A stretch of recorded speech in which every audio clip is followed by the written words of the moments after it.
옥년 야담에 들러주셔서 고맙습니다. 늘 건강하시고 복된 인연만 가득하시길 바랍니다. 구독과 좋아요로 마음을 나누어 주시고 그럼 오늘도 옛 이야기 한 조각 함께 풀어가 보겠습니다. 하늘은 메말라 가을이 되어도 단비 한 방울 내리지 않았습니다. 3회째 이어진 흉년에 백성들의 얼굴마다 굶주림의 그림자가 짙게 드리워져 있었지요. 고을 곳곳의 장터마다 누더기를 걸친 이들이 모여 곡식 알갱이 하나라도 건지려 애를 쓰고 있었습니다. 그날도 장터 한쪽에는 거지 무리가 모여 있었습니다. 늙은이와 아이 사내와 계집이 뒤엉켜 상인들이 흘린 곡식을 허겁지겁 집어 삼키고 있었습니다.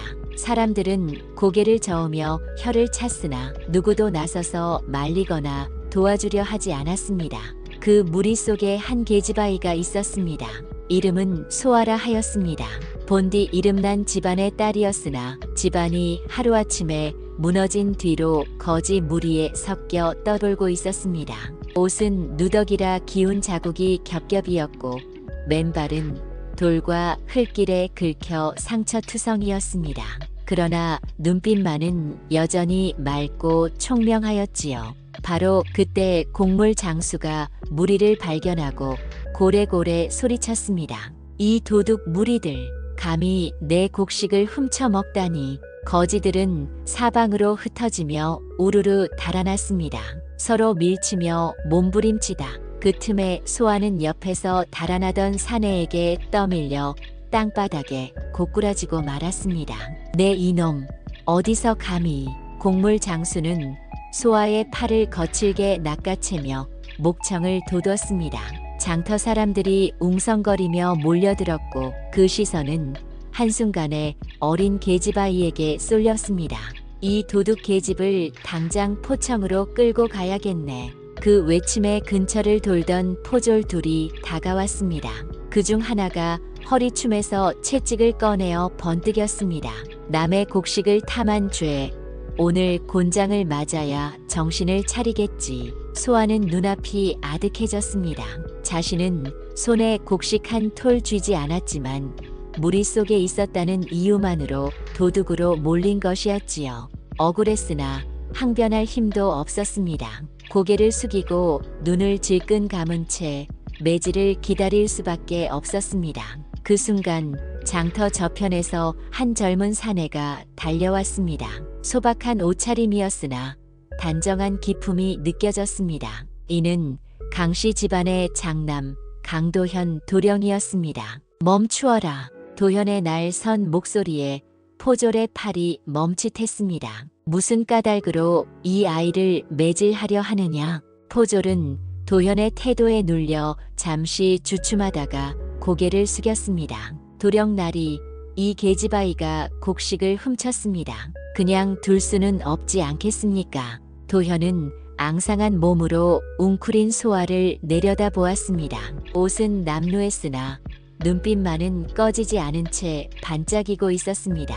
그 눈길에 도현의 가슴이 덜컥 내려앉았습니다. 그는 곧장 주머니에서 엽전 한 잎을 꺼내 곡물 장수에게 내밀었습니다. 이것으로 곡식 값을 대신하겠다. 그리고 도현은 단호하게 말을 이었습니다. 이 돈은 곡식의 값일 뿐 아니라 이 아이의 몸값이기도 하다. 오늘 이후로는 손대지 말라. 내가 데려가겠다. 사람들은 술렁거렸습니다. 그러나 도현의 기세에 누구도 대꾸하지 못했습니다. 곡물 장수는 멍하니 서 있다가 마지못해 고개를 끄덕였고 포졸들도 더는 시비를 걸지 못하고 채찍을 도로 집어넣었습니다. 소아는 믿기지 않는 듯 도현을 올려다보았습니다. 자신은 억울하게 몰렸을 뿐인데 누군가 나서서 구해준 것은 난생 처음이었지요. 눈물이 차올랐으나 꾹 참았습니다. 일어서거라. 도현의 목소리는 낮고도 따뜻했습니다. 소아는 떨리는 다리로 몸을 일으켜 그의 뒤를 따랐습니다. 장터 사람들은 신기한 듯 두 사람을 바라보았고 한 안악은 중얼거리듯 말했습니다. 강도령, 참 심성이 고우시구나. 저런 아이까지 거두시다니. 그 말은 장터에 오래 맴돌았습니다. 이리하여 소아는 강씨 집안으로 들어가게 되었습니다. 엽전 한입에서 비롯된 인연이 훗날 얼마나 큰 복으로 이어질지는 그때는 누구도 알지 못했지요. 강씨 집안의 대문을 처음 들어섰을 때 소아는 그 웅장함에 숨이 막히는 듯 했습니다. 본디 양반가 출신이라 어릴 적에는 기와집에서 지낸 기억이 있었으나 세월이 바뀌어 떠돌며 산지 오래였지요. 넓은 마당과 깊은 우물, 정갈하게 일군 채마밭까지 모든 것이 낯설면서도 어디선가 그리운 풍경이었습니다. 하지만 감회에 젖을 틈은 오래가지 않았습니다. 안채에서 나온 최씨 부인이 그녀를 위아래로 훑어보더니 냉랭한 웃음을 지었습니다. 이 아이가 바로 엽전 한입값이로구나. 차가운 시선이 소아의 온몸을 훑쳤습니다. 소아는 고개를 숙이고 두 손을 모은 채 조용히 서 있었습니다. 곁에 있던 도현이 무어라 하려 했지만 최씨 부인이 손짓으로 막았습니다.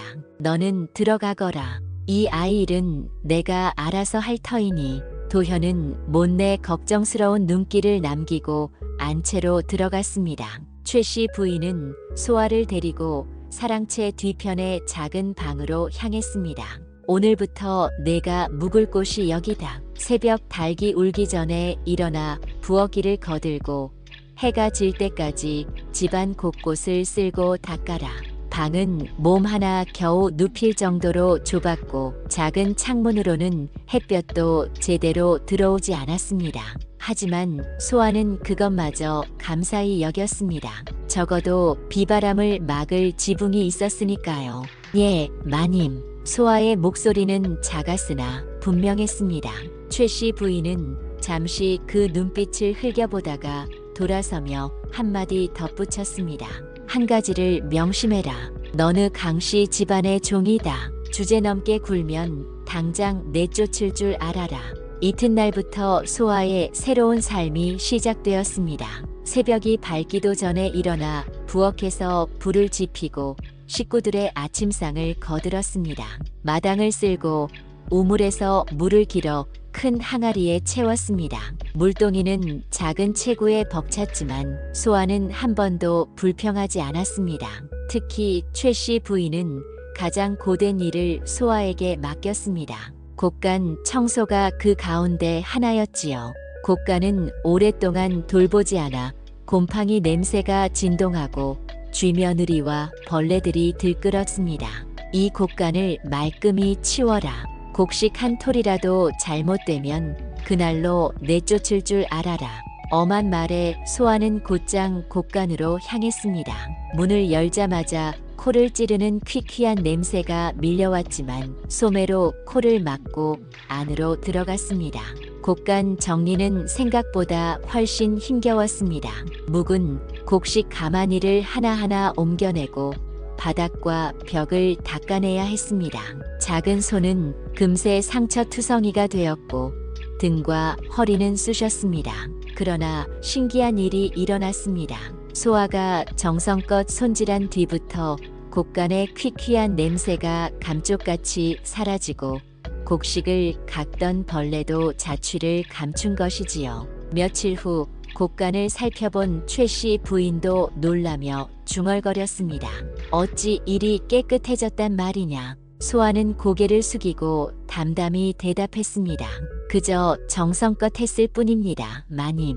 그 뒤로 집안 사람들 사이에서도 소아 이야기가 오르내리기 시작했습니다.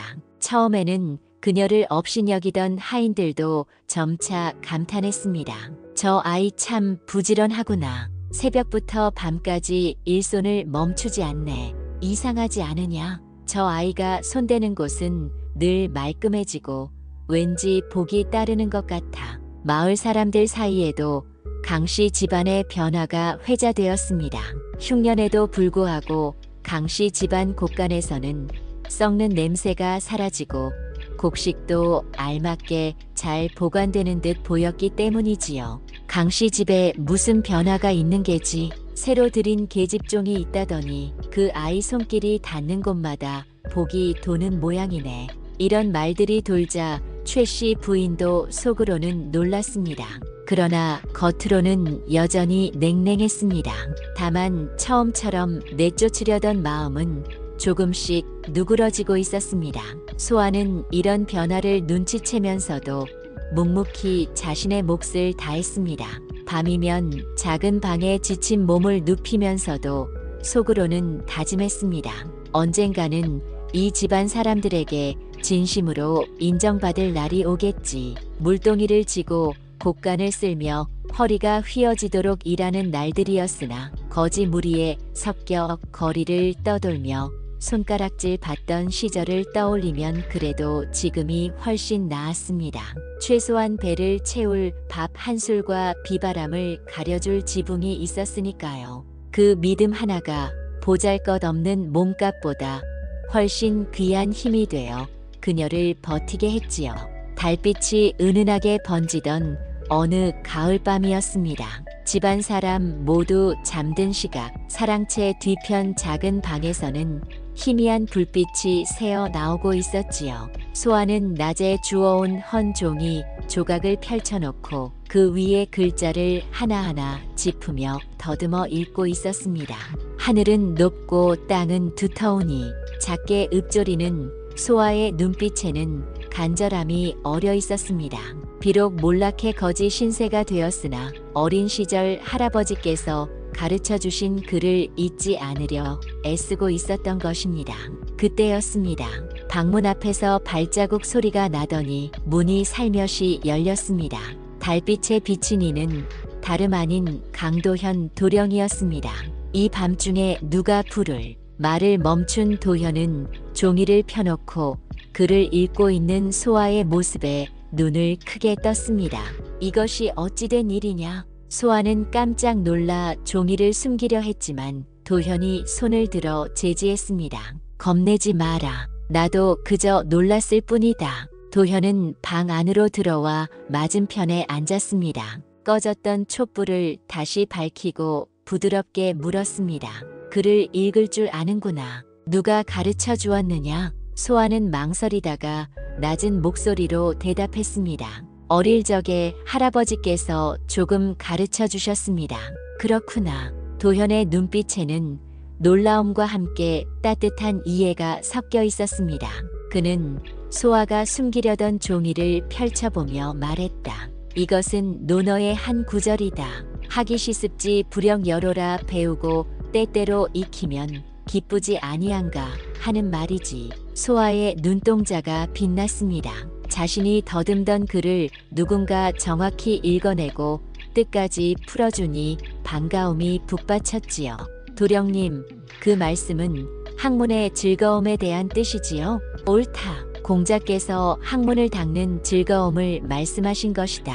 그날을 계기로 도현과 소아 사이에는 은밀한 교류가 싹트기 시작했습니다. 날이 깊으면 도현은 조심스레 소아의 방을 찾아와 함께 글을 읽고 뜻을 나누었습니다.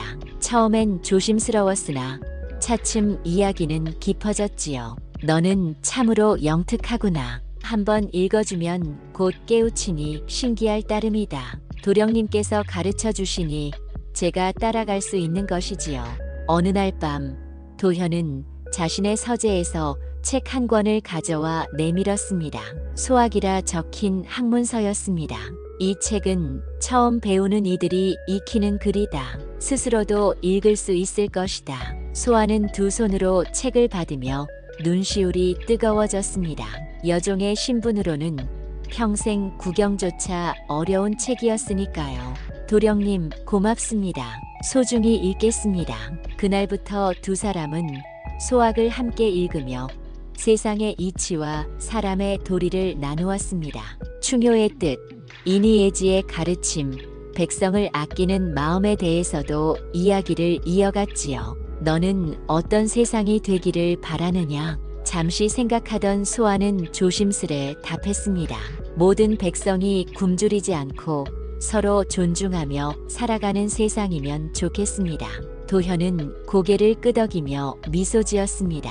참으로 좋은 생각이다. 나 또한 그런 세상을 꿈꾼다. 그와 같은 대화를 나누면서 도현은 소아를 더는 단순한 여종으로 여기지 않았습니다. 오히려 지혜롭고 속 깊은 벗으로 느꼈지요. 소아의 말 한마디 한마디는 힘겹게 살아온 경험에서 우러나온 진실함이 있었고 그 진실함이 도현의 마음을 울렸습니다. 너와 이야기하다 보면 마음이 편안해진다. 저 또한 그렇습니다. 도령님. 그러나 두 사람의 만남은 언제나 조심스러워야 했습니다. 다른 이들이 알게 된다면 큰 문제가 될 것이 뻔했습니다. 특히 최 씨 부인에게 들킨다면 더더욱 그렇지요. 어느 날 도현이 늦은 밤 찾아갔을 때 소아는 이미 소학을 다 읽고 있었습니다. 벌써 다 읽었느냐? 예, 도령님. 너무 흥미로워 밤새 읽었습니다. 도현은 감탄하며 웃었습니다. 몇 달은 걸릴 책을 며칠 만에 익히다니, 그것도 뜻을 깨달으며 읽다니 놀라운 일이었지요. 그날 밤 두 사람은 달이 중천에 걸릴 때까지 긴 이야기를 나누었습니다. 세상의 이치와 사람의 길에 대하여 깊이 나눈 끝에 서로의 마음속에 특별한 감정이 싹트고 있음을 알게 되었지요. 신분의 벽을 넘어선 진실한 마음의 교류가 시작된 것입니다. 가을 추수가 끝나고 겨울이 다가오던 어느 날 강씨 집안에는 근심이 가득했습니다. 올해 농사는 작년보다는 나았으나 곡식값이 터무니없이 낮아 곡간의 곡식을 내다 팔 엄두가 나지 않았지요. 더구나 고을의 큰 상인들이 서로 짜고 헐값만 부르니 농민들의 시름은 깊어만 갔습니다. 그날 아침 집안 머슴이 곡식 가마니를 수레에 싣고 장터로 향했습니다. 강 영감과 도연은 혹시나 하는 마음에 멀찍이 따라 나가 장터 한편에서 상황을 지켜보았습니다. 장터 한가운데에서는 곡물상 우두머리 긴 진사가 큰 소리치고 있었습니다. 올해 농사가 어디 좋았겠소? 흉작이라 이 값이면 최고요. 더 받으려거든 다른 데 가서 팔아보시지. 진사님, 이 값으로는 농사 품삯도 안 나옵니다. 조금만 더 보태주시면 안 되겠습니까? 애타게 사정하는 농민의 말에도 김진사는 코웃음을 칠 뿐이었습니다. 주위의 다른 상인들도 모조리 같은 값만 부르며 누가 나서도 더 주려는 기색은 없었습니다. 머슴이 수레 위에 실린 곡식을 내놓자 상인들이 몰려들었습니다. 그러나 그들 역시 똑같은 낮은 값만 내밀었습니다. 아버지, 이상합니다. 모두가 같은 소리만 합니다. 그러게 말이다. 분명 짜고 친 게로구나. 도현과 영감은 얼굴을 찌푸렸습니다.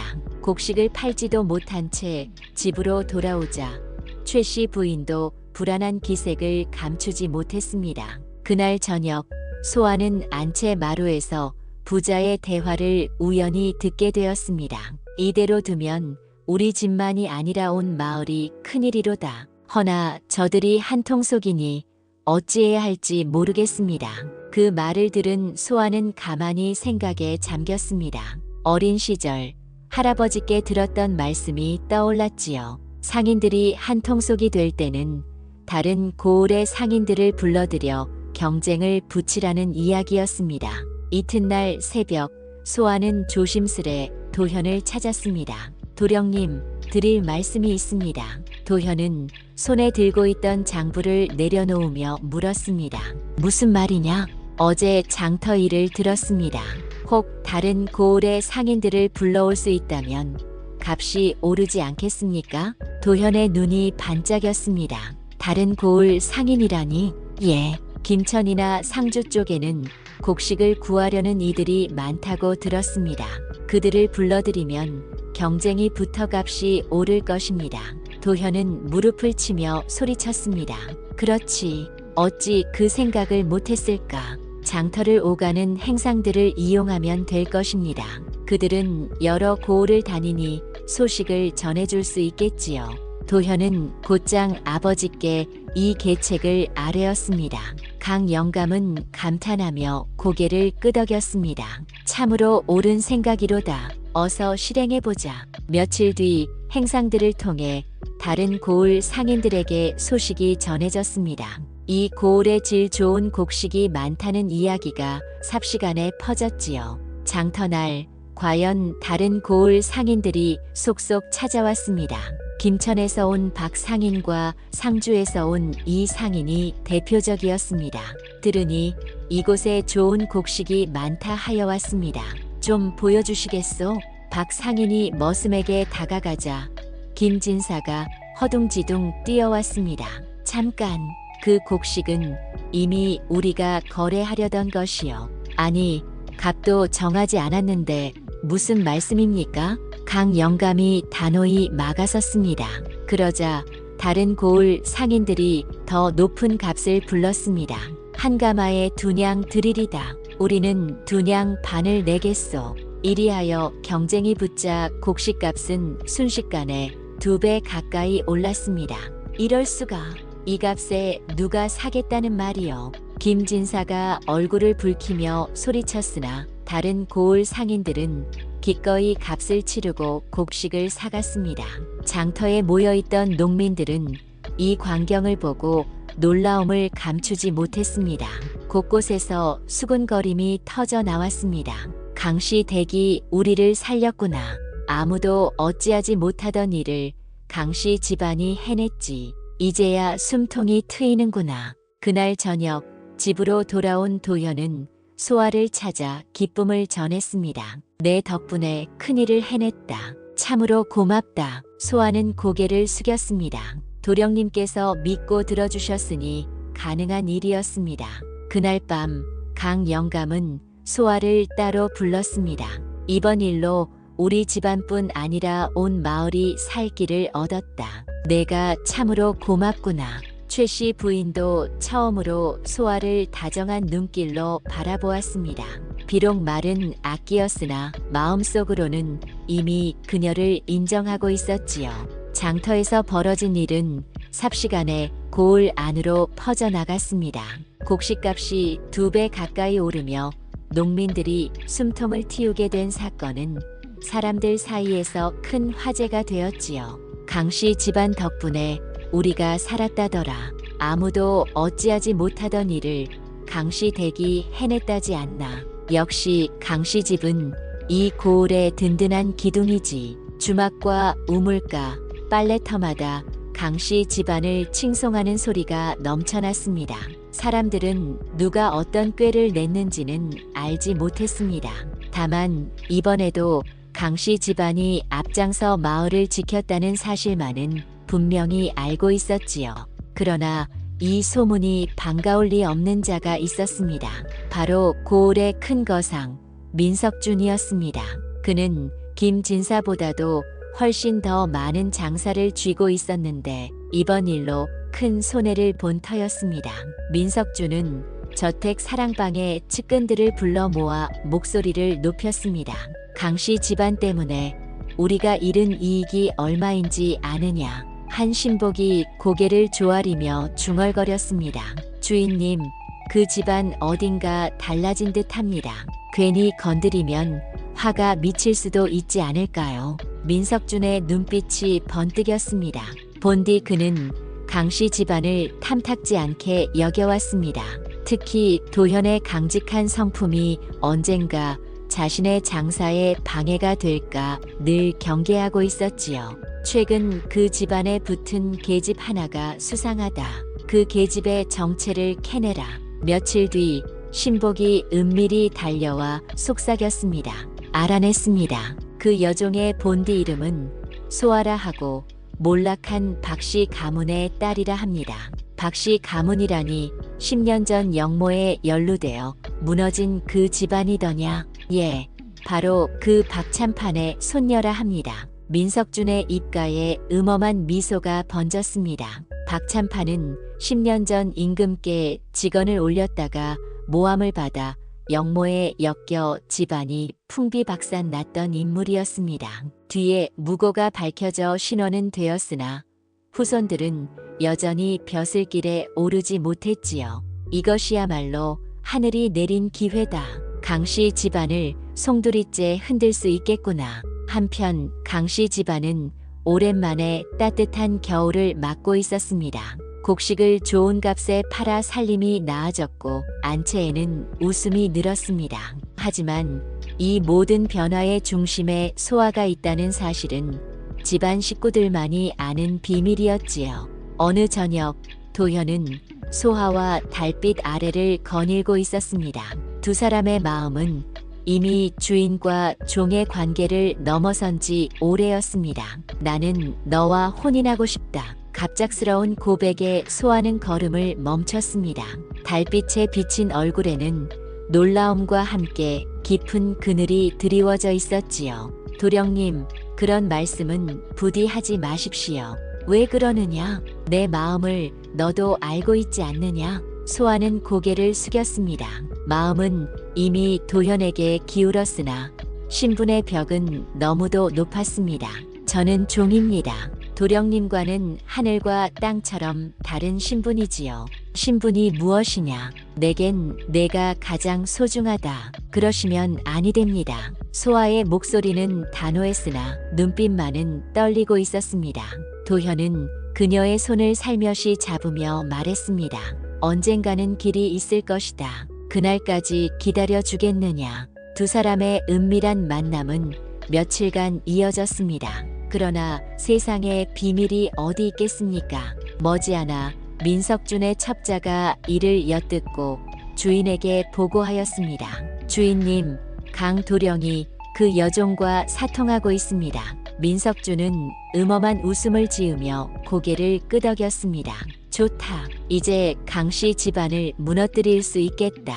그는 곧바로 소아를 직접 흔들어 보기로 했습니다.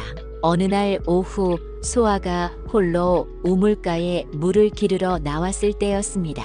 내가 소아라는 하는 계집이냐? 민석준이 나타나자 소아는 놀랐으나 곧 마음을 다잡고 공손히 인사했습니다. 저를 찾으셨습니까? 그래, 내 이야기를 들었다. 민석준은 소아를 위아래로 훑으며 음흉하게 웃었습니다. 박찬판의 손녀라지. 귀하던 집안이 이리 초라하게 되었구나. 소아의 얼굴이 창백해졌습니다. 자신의 정체가 드러난 것이었습니다. 내가 원하는 건 간단하다. 강씨 집을 떠나 내 집으로 오너라. 그러면 내 출신에 대해서는 입을 다물어 주겠다. 그럴 수는 없습니다. 소아가 단호히 거절하자 민석준의 낯빛이 험악하게 변했습니다. 좋다. 곧 관아에서 흥미로운 소식이 들려오게 될 것이다. 그가 떠난 뒤 소아는 우물가에 한동안 앉아 있었습니다. 자신으로 인해 강씨 집안이 화를 입을지 모른다는 두려움이 밀려왔지요. 그날 밤 소아는 도현에게 모든 것을 털어놓았습니다.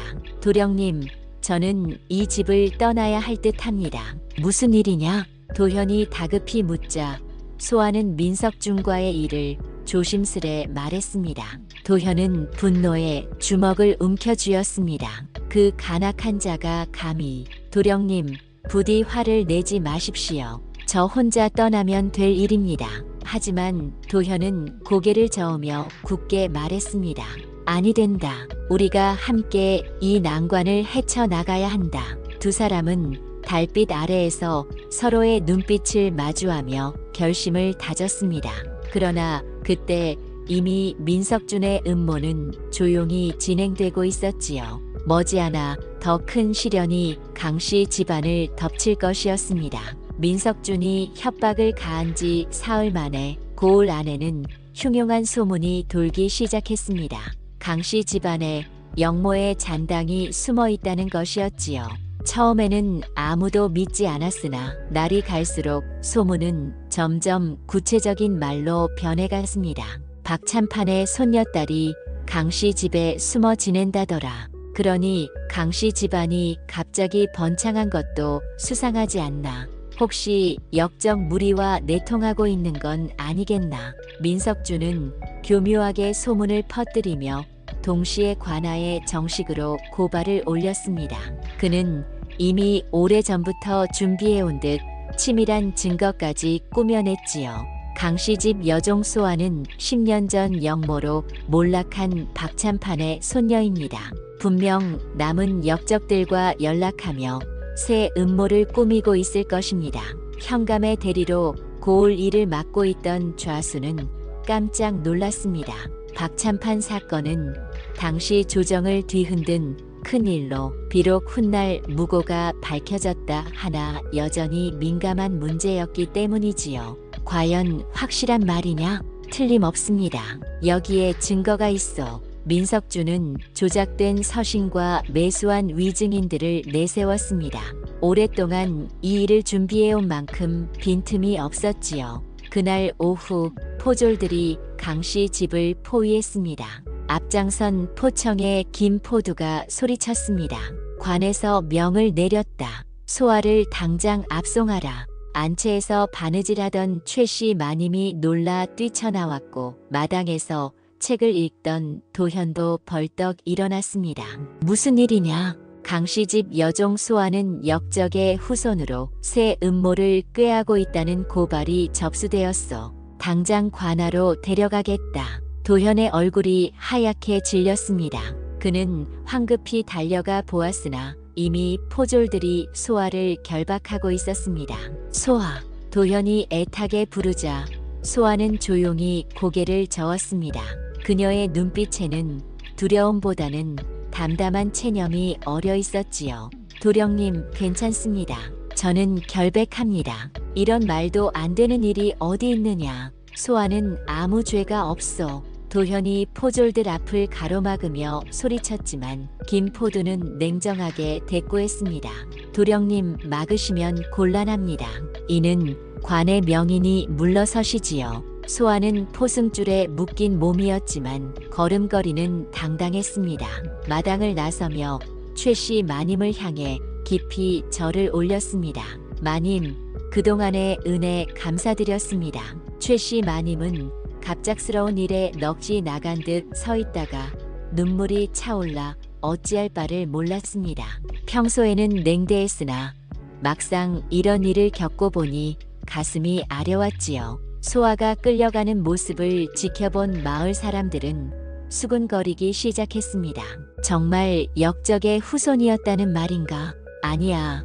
강씨집 여종이 그런 일을 할 리 없어. 얼마나 성실하고 고든데. 허나 관에서 잡아가니 뭔가 사정이 있지 않겠나. 관아 앞 마당에는 금세 많은 구경꾼들이 몰려들었습니다. 소아는 차가운 돌바닥 위에 무릎을 꿇었으되 고개는 꼿꼿이 세우고 있었습니다. 도현은 대문 앞에서 발을 동동 구르며 안으로 들어가려 했지만 문지기가 막았습니다. 도령님, 신문 중에는 아무도 들어갈 수 없습니다. 제발 단 한 번만이라도 그 아이는 결백합니다.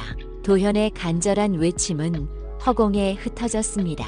그는 끝내 대문 앞에 주저앉아 두 주먹으로 땅을 쳤습니다. 곧 강 영감과 최씨 마님도 급히 달려왔습니다. 최씨 마님은 평생 처음으로 관아 대문 앞에 무릎을 꿇었습니다. 현감님께 전해주시오. 그 아이는 착한 아이입니다. 결코 그런 짓을 할 아이가 아닙니다. 마님, 제발 일어나십시오. 돌바닥이 차갑습니다. 도현이 어머니를 부축하려 했으나 최씨 마님은 꿈쩍도 하지 않았습니다. 아니다. 그 아이가 풀려나기 전까지 나는 이 자리를 떠나지 않겠다. 강 영감도 아내 옆에 무릎을 꿇으며 목소리를 높였습니다. 우리 집안의 일이니 내가 책임지겠소. 그 아이는 무고하오. 관아 안에서는 엄중한 신문이 이어졌습니다. 좌수가 위험 있는 목소리로 물었습니다. 내가 박찬판의 손녀가 맞느냐? 예, 그렇습니다. 소아의 대답은 분명했습니다. 거짓을 말할 까닭이 없었지요. 그렇다면 역적의 후손이 아니겠느냐. 할아버지의 뜻을 이어 새 음모를 꾸미고 있었을 터다. 아닙니다. 할아버님은 나라를 걱정한 충신이셨습니다. 저는 그저 강씨 집안에서 묵묵히 일했을 뿐입니다. 그럼 이 편지는 무엇이냐? 좌수가 내민 것은 위조된 편지였습니다. 그 속에는 소아가 역적 무리와 내통했다는 내용이 적혀 있었지요. 저는 몸종입니다. 그런 편지를 쓸 리 없습니다. 거짓말 마라. 내가 글을 읽고 쓴다는 증언이 있다. 민석준이 매수한 위증인들이 나와 거짓을 늘어놓았습니다. 소아는 차분히 부정했으나 이미 짜인 판국 앞에서 힘을 쓰기 어려웠습니다. 해가 저물도록 신문은 이어졌습니다. 지쳐 목은 타들었으나 소아는 끝내 결백을 굽히지 않았습니다. 그리고 마음속으로 하늘에 기도했습니다. 하늘이시여, 제 결백을 밝혀주소서. 도령님과 강씨 집안을 지켜주소서. 관아 밖에서는 도현과 강영감, 최씨 부인이 밤새 기다렸습니다. 겨울 바람이 살을 에어도 그들은 자리를 떠나지 않았지요. 마을 사람들도 하나둘 모여들었습니다. 평소 소아의 선한 마음을 알고 있던 이들이었지요. 강씨 집 여종은 그런 아이가 아니야. 분명 누가 뒤에서 꾸민 것이다. 그래, 우리도 나서서 증언해야 한다. 그리하여 긴 밤이 지나고 새벽빛이 번져왔습니다. 그러나 소아의 운명은 여전히 안개 속에 가려 있었습니다. 과연 누가 이 억울한 누명을 벗겨줄 수 있을까요? 소아가 옥사에 갇힌 지 사흘째 되던 날, 새 원님이 고을에 부임하였습니다. 이름은 오태헌이라 했는데 청렴 결백하기로 조정에서도 소문난 인물이었지요. 부임 첫날부터 그는 밀린 사건들을 하나하나 살펴보았습니다. 좌수, 옥에 수감된 자가 있다 하지 않았느냐? 예, 원님. 영모 혐의로 붙잡힌 여종이 하나 있습니다. 영모라니 자초지종을 말해보라. 좌수가 민석준의 고발 내용을 보고하자 오원님의 미간이 좁아졌습니다. 오랜 세월 사건을 다뤄온 눈에는 석연치 않은 구석이 한둘이 아니었지요. 증거를 다시 살펴야겠다. 오원님은 민석준이 제출한 증거들을 꼼꼼히 살폈습니다. 편지의 종이, 먹빛, 증인의 진술까지 하나하나 따져보았지요. 이상하다. 10년 전 편지라면 종이가 이토록 빳빳할 리 없지 않나. 그런가요? 게다가 먹의 빛깔도 지나치게 선명하다. 예리한 눈썰미로 위조된 증거의 허점이 차례로 드러났습니다. 그는 곧 소아를 직접 불러보기로 했습니다. 차가운 옥사에서 소아는 여전히 꼿꼿했습니다. 며칠째 굶주리고 지쳤으나 눈빛만은 흐려지지 않았지요. 내가 소아라 하는 아이냐? 예, 원님. 나는 새로 부임한 오태헌이다. 내 사정을 자세히 들려보아라.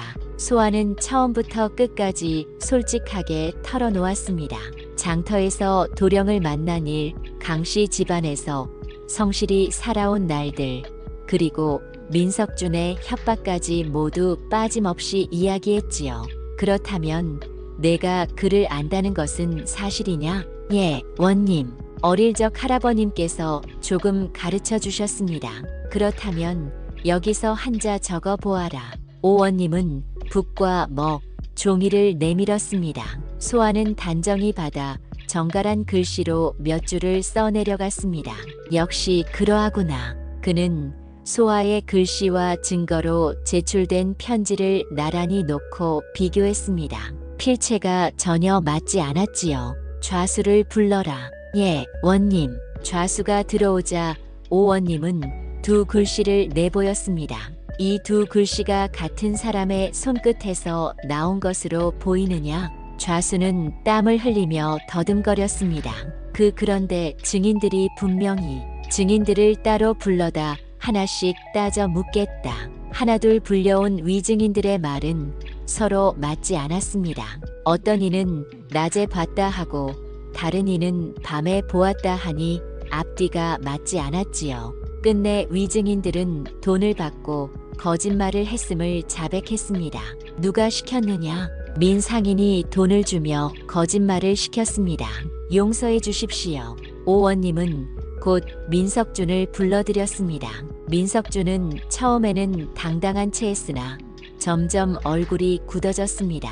내가 제출한 증거들이 거짓임이 드러났다. 그럴 리가 없습니다. 원님, 그렇다면 이 장부를 보아라. 오 원님이 내민 것은 민석준 집에서 압수한 장부였습니다. 위증인들에게 건넨 돈의 내역이 고스란히 적혀 있었지요. 이것은 민석준의 얼굴이 하얗게 질렸습니다. 치밀하다 믿었던 계책이 무너지는 순간이었지요. 또한 편지에 쓰인 종이와 먹은 모두 최근에 만들어진 것이었다. 더 말할 것이 있느냐? 원님, 저는 그만두어라. 무고한 이를 역적으로 몰아 해치려 한 죄는 무겁다. 오 원님의 판결이 내렸습니다. 민석준은 거짓 증거를 꾸며 선량한 사람을 음해한 죄로 곤장 30대의 전 재산을 몰수한다. 민석준은 그제야 무릎을 꿇고 목숨을 구걸했습니다. 원님, 살려주십시오. 허나 오 원님의 뜻은 굳건했습니다. 소아는 무죄다. 즉시 석방하라. 이 소식이 관아 밖으로 퍼지자 밤새 기다리던 사람들이 환호했습니다. 드디어 무죄가 밝혀졌다. 그 아이가 결백하다 하지 않았느냐. 도현은 눈물이 맺힌 채 대문 앞에서 기다렸습니다. 강 영감과 최씨 마님도 기쁨을 감추지 못했지요. 마침내 옥문이 열리며 소아가 나왔습니다. 며칠간 고생으로 수척했으나 눈빛만은 여전히 당당했습니다. 소아, 도현이 달려와 손을 붙잡았습니다. 소아도 그제야 눈물을 글썽이며 말했습니다. 도령님, 믿어주셔서 감사합니다. 당연한 일이지. 너는 결백했으니까. 최씨 부인도 다가와 소아의 손을 꼭 잡았습니다. 그동안 미안하였다. 이제 너를 진정 우리 집안 식구로 여길 것이다. 마님, 소아의 눈에서 감격의 눈물이 흘렀습니다. 이제야 진정으로 강씨 집안의 일원이 된 듯 했지요. 마을 사람들도 앞다투어 환영했습니다. 고생 많았다. 이제 마음 놓고 살아라. 이렇게 민석준의 음모는 무너지고 소아는 누명을 벗었습니다. 이로써 강씨 집안의 정의가 바로 서게 되었고 고을 사람들의 마음에도 다시금 평안이 깃들게 되었습니다. 소아의 누명이 벗겨지고 본래 신분이 드러난 뒤 강씨 집안에는 경사가 이어졌습니다. 봄빛이 따사로운 어느 날 강씨 집안에서는 혼례 준비가 한창이었습니다. 최씨 부인은 평생 한 번도 해본 적 없는 정성으로 혼수를 챙겼습니다. 이 비단옷은 어떠하냐? 내게 곱게 어울릴 것 같구나. 어머님, 이렇게 좋은 옷을 입혀주시니 송구할 따름입니다. 무슨 소리냐? 이제 우리 집안의 귀한 며느리가 될 사람인데. 최씨 부인의 마음은 이미 바뀌어 있었습니다. 처음에는 엽전 한입값으로 들어온 여종이라 업신여겼으나 이제는 진심으로 소아를 아끼고 사랑하게 되었지요. 혼례 날이 밝았습니다. 온 마을 사람들이 몰려와 경사를 축하했습니다. 모두 소아의 착한 마음씨를 잘 알고 있었기에 진심으로 그녀의 행복을 빌어주었지요. 강도령 복이 많으시네. 저런 현숙한 부인을 얻으시다니. 혼례는 엄숙히 치러졌습니다. 소아는 화롯에 족두리를 쓰고 고개를 숙였고 도현은 사모관대를 차려입고 위엄 있게 서 있었습니다. 훈장의 목소리가 울려 퍼졌습니다. 하늘과 땅에 맹세하노니 이 두 사람이 평생을 함께하며 서로를 지키기를. 소아와 도현은 눈빛을 마주하며 깊이 웃었습니다. 혼례가 끝나자 소아는 정식으로 강씨 집안의 며느리가 되었습니다. 그녀는 시어머니께 큰 절을 올리며 다짐했습니다. 어머님, 부족한 며느리지만 평생 정성을 다해 모시겠습니다. 너야말로 하늘이 내린 복덩이구나. 혼인 뒤에도 소아의 덕행은 날로 빛났습니다. 살림을 알뜰히 꾸리고 지혜로 집안을 더욱 번성케 했지요. 어느 날 이웃 고을에서 흉년이 들어 많은 백성들이 굶주린다는 소식이 들려왔습니다. 소아는 도현과 상의했습니다. 서방님, 우리가 조금 덜 쓰면 굶주린 사람들을 도울 수 있을 것입니다. 내 말이 옳구나. 그렇게 하자. 강씨 집안에서는 큰 솥에 죽을 쑤어 가난한 이들에게 나누어 주었습니다. 소아는 앞치마를 두르고 직접 죽을 퍼주었지요. 강씨 부인 덕분에 삽니다. 서로 도우며 살아야 하는 것이지요. 소아의 덕행은 고을에 널리 퍼졌습니다. 사람들은 그녀를 진심으로 존경하게 되었지요. 한편 민석주는 재산을 몰수당하고 곤장을 맞아 몰락했습니다. 이제는 누구도 그를 따르지 않았습니다. 저자가 바로 선량한 이를 모함하던 자라네. 나쁜 짓을 하면 반드시 벌을 받는구나. 민석주는 결국 고을을 떠돌다 자취를 감추고 말았습니다. 자업자득의 말로였지요. 세월이 흘러 소하와 도현 사이에는 아들 하나가 태어났습니다. 아이는 총명하고 어지러 집안의 기쁨이 되었지요. 강영감과 최씨 부인은 손자를 얻은 기쁨에 날마다 웃음이 떠나질 않았습니다. 아가야, 내 덕분에 우리 집안이 화목하구나. 강영감은 손자를 안으며 눈시울을 붉혔습니다. 어느 가을날 최씨 부인은 소하와 나란히 앉아 석양을 바라보며 말했습니다. 처음 너를 보았을 때는 엽전 한입값의 계집이라 생각했구나. 그때 저를 거두어 주신 것만으로도 평생 은혜입니다. 어머님, 아니다. 엽전 한입값으로 드린 내가 우리 집안의 가장 큰 보배였다. 최씨 마님의 눈에 눈물이 맺혔습니다. 그 눈물에는 지난 날의 후회와 지금의 감사가 고스란히 담겨 있었지요. 어머님, 소아도 눈시울을 붉히며 마님을 끌어안았습니다. 그날 저녁 온 가족이 둘러앉아 식사를 하며 웃음을 나누었습니다. 강영감은 소아에게 진심을 전했습니다.